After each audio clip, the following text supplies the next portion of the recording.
नमस्कार, मैं हूं शालिनी और आप देख रहे हैं सच पत्रिका न्यूज, सबसे तेज सच और सटीक खबरें।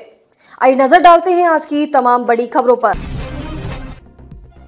कोटपुतली जेल में शनिवार को उस समय अफरा तफरी मच गई जब जिला विधिक सेवा प्राधिकरण के सचिव पवन कुमार जीनवाल एकाएक निरीक्षण पर पहुंच गए। बिना किसी पूर्व सूचना के जेल में पहुंचे न्यायिक अधिकारी को देख जेल प्रशासन के हाथ पांव फूल गए। औचक निरीक्षण में भारी अनियमितता सामने आई है, जहां राइफल मैन तक गायब मिला, तो वहीं कैदियों की संख्या में भी भारी गड़बड़ी की बात सामने आई है। जेल की सुरक्षा व्यवस्था से लेकर कैदियों की संख्या में पाई गई भिन्नता को लेकर खुद सचिव ने गहरी नाराजगी जताते हुए जिम्मेदारों के फटकार लगाई और उन्होंने मौके पर ही जेल अधीक्षक से फोन पर बात कर हालातों से अवगत कराया। जिला विधिक सेवा प्राधिकरण के सचिव पवन कुमार जीनवाल ने अचानक कोटपुतली का जेल का दौरा किया। जब वे जेल के बाहर पहुंचे तो राइफल मैन ही गायब था। इसके बाद वहां से नदारद दिखे प्रहरी के बारे में पूछा तो जवाब देने वाले व्यक्ति ने बताया कि यहां का प्रहरी वह खुद है। इसके बाद वहां से नदारद दिखे प्रहरी के बारे में पूछा तो जवाब देने वाले व्यक्ति ने बताया कि यहां का प्रहरी वह खुद है। प्रहरी जेल परिसर में बिना वर्दी के धूप सेकता पाया गया। इसके बाद उन्होंने जेलर को बुलाया तो वे भी बिना वर्दी के मिले। उन्होंने बैरक का निरीक्षण किया तो हालात देख वे खुद भी दंग रह गए।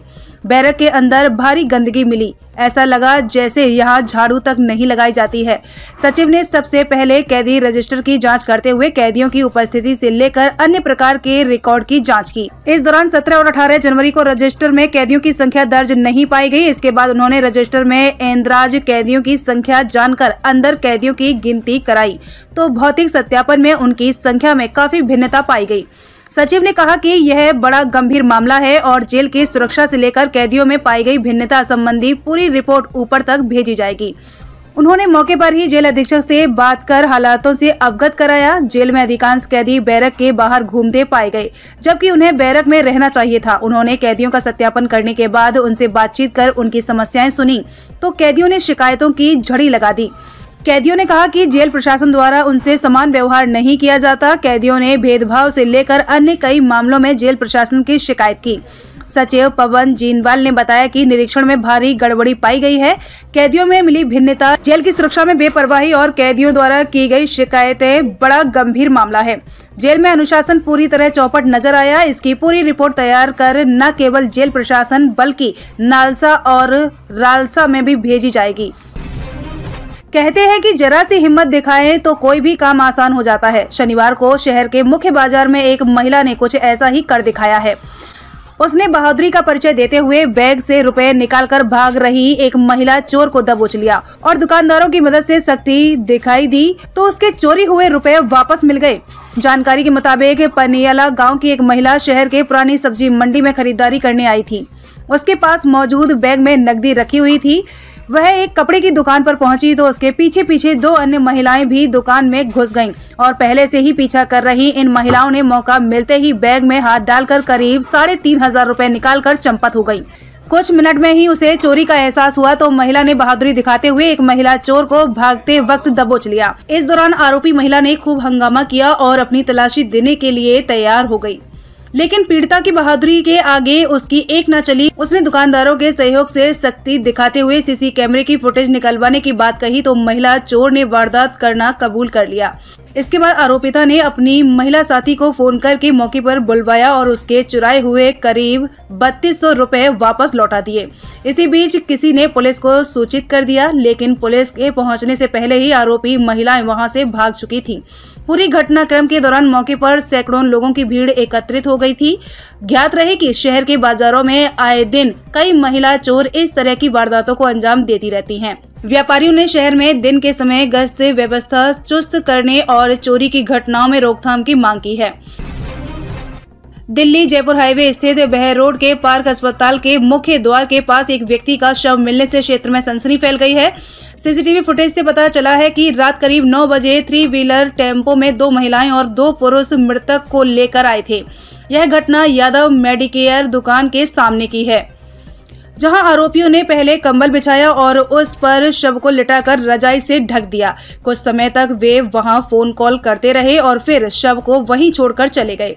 सुबह जब दुकानदार आया तो उसने किसी को सोता हुआ देखा। जब आवाज देने पर व्यक्ति नहीं उठा, इस पर रजाई हटाकर देखा गया तो मृतक की नाक में रुई लगी हुई थी। पुलिस ने मौके पर पहुंचकर शव को जिला अस्पताल की मोर्चरी में भिजवाया है। थाना अध्यक्ष महेश तिवारी ने बताया कि प्रारंभिक जांच में पता चला है कि मृतक को पहले जिला अस्पताल ले जाया गया था, जहां से उसे हायर हॉस्पिटल रेफर किया गया था। पुलिस मेडिकल स्टोर के सीसीटीवी फुटेज के आधार पर शव को छोड़ने वालों की तलाश कर रही है। अभी तक मृतक की पहचान नहीं हो पाई है। बहरोड के कांकरा बहरोड गांव में शादी नहीं होने से परेशान एक युवक ने अपनी जीवन लीला समाप्त कर ली। शादी नहीं होने से युवक मानसिक तनाव में था। युवक ने अपने घर के कमरे में फांसी के फंदे से झूलकर अपनी जीवन लीला समाप्त कर ली। निम्भोर चौकी प्रभारी जनार्दन सिंह ने बताया कि राजेश जाट उम्र 32 साल का था और उसने सुसाइड कर लिया है। इस संबंध में उसके पिता निहाल सिंह जाट ने रिपोर्ट दी है। निहाल सिंह ने बताया कि उनका बेटा राजेश लंबे समय से शादी को लेकर परेशान था। वह बार बार परिवार पर शादी करवाने का दबाव बना रहा था। उसके छोटे भाई की शादी हो चुकी थी, लेकिन राजेश अविवाहित था। इस कारण वह मानसिक तनाव में था। घटना के तुरंत बाद परिजन राजेश को अस्पताल ले गए, जहां चिकित्सकों ने उसे मृत घोषित कर दिया। पुलिस ने पोस्टमार्टम के बाद शव परिजनों को सौंप दिया है। प्राथमिक जांच में शादी न होने का तनाव सामने आया है। पुलिस ने पिता की रिपोर्ट पर मामला दर्ज कर लिया है। कोटपुतली के नए जिला परिवहन अधिकारी सुनील कुमार सैनी ने शनिवार को कार्यभार ग्रहण कर लिया है। उन्होंने विधिवत रूप से कामकाज संभाला। इस दौरान परिवहन इंस्पेक्टर महेंद्र कुमार शर्मा सहित अन्य अधिकारियों ने उनका स्वागत किया। बातचीत में डीटीओ सुनील सैनी ने कहा कि फिलहाल सड़क सुरक्षा नियमों की पालना करना और ओवरलोड पर अंकुश लगाना उनकी प्राथमिकता है। इसके अलावा सरकार द्वारा दिए लक्ष्यों की पूर्ति के लिए भी वे संकल्पबद्ध रहेंगे। उन्होंने विभाग की दृष्टि से जिले को हर नजरिए से मजबूती बनाने के लिए वे काम करेंगे। ज्ञात रहे कि सुनील सैनी पहले भी यहां लंबे समय तक डीटीओ पद पर काम कर चुके हैं।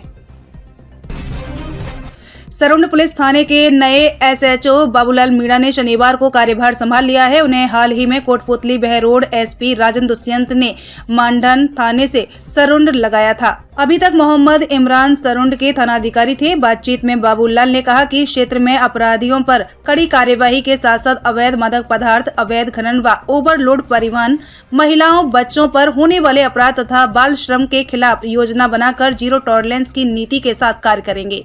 साथ ही थाने पर आने वाले परिवादियों की त्वरित सुनवाई कर उन्हें तत्काल राहत प्रदान करने का प्रयास भी किया जाएगा। कोटपुतली के राजकीय एलबीएस पीजी कॉलेज में अखिल भारतीय राष्ट्रीय शैक्षणिक महासंघ की स्थानीय इकाई द्वारा कर्तव्य बोध दिवस मनाया गया। मुख्य अतिथि राष्ट्रीय स्वयंसेवक संघ के क्षेत्रीय प्रचार प्रमुख डॉक्टर महावीर प्रसाद कमावत ने कहा कि हमें अपने कर्तव्य का बोध होना चाहिए। कर्तव्य से कर्ता की रक्षा होती है। उन्होंने नागरिक कर्तव्य, विद्यार्थी कर्तव्य तथा नैतिक कर्तव्य बताते हुए कहा कि राष्ट्र की उन्नति और प्रगति के लिए आवश्यक है कि हम अपने अधिकारों से पहले कर्तव्य का ध्यान रखें। अध्यक्षता कर रहे प्रिंसिपल डॉक्टर आर.के. सिंह ने अतिथियों का स्वागत किया और महाविद्यालय में स्वस्थ शैक्षिक वातावरण से अवगत करवाया। कार्यक्रम का संचालन डॉक्टर प्रभात शर्मा ने किया, जबकि वह अशोक सिंह ने धन्यवाद ज्ञापित किया। जयपुर के हवा महल विधानसभा से भाजपा विधायक बाल मुकुंद आचार्य का शनिवार को कोटपुतली पहुंचने पर उनका स्वागत किया गया। वे जयपुर से दिल्ली जाते वक्त कुछ देर के लिए कोटपुतली में रुके। इस दौरान अमर सिंह कसाना, हनुमान यादव, आदित्य सिंह, विजय चौहान, राजाराम पटेल, संदीप भोपिया, रामावतार स्वामी सहित अनेक लोगों ने माला व साफा पहनाकर विधायक का स्वागत किया। विधायक ने कार्यकर्ताओं की समस्याएं भी सुनी और संगठन को मजबूत प्रदान करने की बात की। राजस्थान पेंशन समाज की कोटपुतली शाखा की ओर से शहर के मोरीजा वाला धर्मशाला में नववर्ष स्नेह मिलन कार्यक्रम का आयोजन किया गया। कार्यक्रम की अध्यक्षता पूर्व एसडीएम वीएल वासनीवाल ने की। शाखा अध्यक्ष सुभाष चंद्र शर्मा ने अतिथियों का माल्यार्पण कर स्वागत किया। महासचिव ब्रजभूषण कौशिक ने टीडीएस कटौती, आरजीएचएस तथा पेंशनर की अन्य समस्याओं पर विस्तृत चर्चा की और प्रांतीय कार्यकारिणी की बैठक में मांग पत्र सौंपने की बात कही। इस दौरान जना बैंक के प्रबंधक सतीश वर्मा ने वरिष्ठ नागरिकों को बैंक द्वारा दी जाने वाली सेवाओं और सुविधाओं के बारे में जानकारी दी। कार्यक्रम में डॉक्टर बीलाल लैब द्वारा निःशुल्क जांचें भी की गई, तो वहीं प्रहलाद स्वामी द्वारा शानदार भजनों की प्रस्तुतियां दी गई। कोषाध्यक्ष किशन शर्मा ने आय व्यय का ब्यौरा प्रस्तुत किया। कार्यक्रम में गंगाराम वर्मा, गिरधारी लाल यादव, बुद्धाराम आर्य, श्याम पालीवाल, पावटा अध्यक्ष सुरेश शास्त्री, विनोद शर्मा, संतलाल कश्यप, बहादुर सिंह फानन समेत बड़ी संख्या में पेंशनर्स मौजूद रहे। अंत में उपाध्यक्ष सुभाष शर्मा ने आभार प्रकट किया। कोटपुतली के अम्बे कॉलोनी में शनिवार को मूर्ति स्थापना से पहले मूर्तियों की शोभा यात्रा निकाली गई। इस दौरान आचार्य गोकुल चंद शर्मा के सानिध्य में विधिवत पूजन किया गया और उनके बाद भगवान राधा गोविंद, हनुमान जी, नंदेश्वर तथा कीर्ति स्तंभ की भव्य शोभा यात्रा निकाली गई। इस दौरान बड़ी संख्या में महिलाएं अपने सिर पर कलश धारण कर शामिल हुईं। रविवार को विधि विधान से अभिजीत मुहूर्त में भगवान की मूर्तियों की स्थापना की जाएगी। कार्यक्रम में कैलाश चंद जांगीड़, सुंदरलाल सैनी, रामजी लाल सैनी, विवेक सैनी, राम सिंह सैनी, बाबूलाल, अंकित कुमार, सुभाष जांगीड़, महेश शर्मा, सुभाष वैद्य जी, श्री राम कुमावत समेत काफी संख्या में श्रद्धालु मौजूद रहे। यदि आपको हमारी खबरें पसंद आती हैं तो लाइक तथा कमेंट जरूर करें और यदि आप चैनल पर नए हैं तो सब्सक्राइब भी करें। आज की खबरों में बस इतना ही। फिर होगी आपसे मुलाकात। तब तक के लिए नमस्कार और देखते रहिए सच पत्रिका न्यूज। इस तरह की तमाम बड़ी खबरें पाने के लिए हमारे चैनल को सब्सक्राइब जरूर करें और नोटिफिकेशन पाने के लिए बेल आइकन प्रेस करना ना भूलें। यदि आप हमें फेसबुक या इंस्टाग्राम के माध्यम से देख रहे हैं तो हमारे पेज को फॉलो जरूर करें। नमस्कार।